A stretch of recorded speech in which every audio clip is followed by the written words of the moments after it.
Breaking news చూస్తున్నాం. BC రిజర్వేషన్ల అంశం తేలిన తర్వాతే స్థానిక సంస్థల ఎన్నికలు నిర్వహిస్తామన్నారు టీపీసీసీ చీఫ్ మహేష్ కుమార్ గౌడ్. మీడియాతో చిట్ చాట్ నిర్వహించిన ఆయన పలు కీలక అంశాలపై స్పందించారు.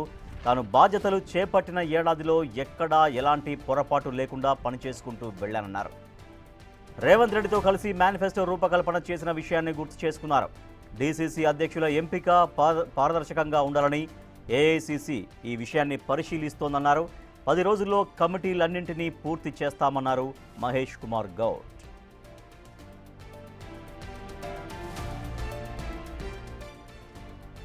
కవిత కామెంట్లపైన కూడా స్పందించారు టీపీసీసీ చీఫ్ మహేష్ గౌడ్.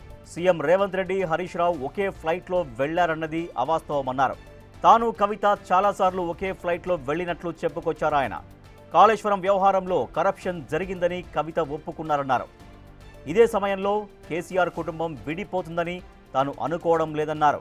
కాళేశ్వరం వ్యవహారంపై సిబిఐ నిష్పక్షపాతంగా విచారణ జరపాలని కోరుకుంటున్నట్లు చెప్పారు మహేష్ గౌడ్. కులం అంటే తనకు అభిమానమే కానీ కుల పిచ్చి లేదన్నారు. కేబినెట్లోకి వెళ్లాలన్న ఇంట్రెస్ట్ తనకు లేదు అన్నారు టీపీసీసీ చీఫ్.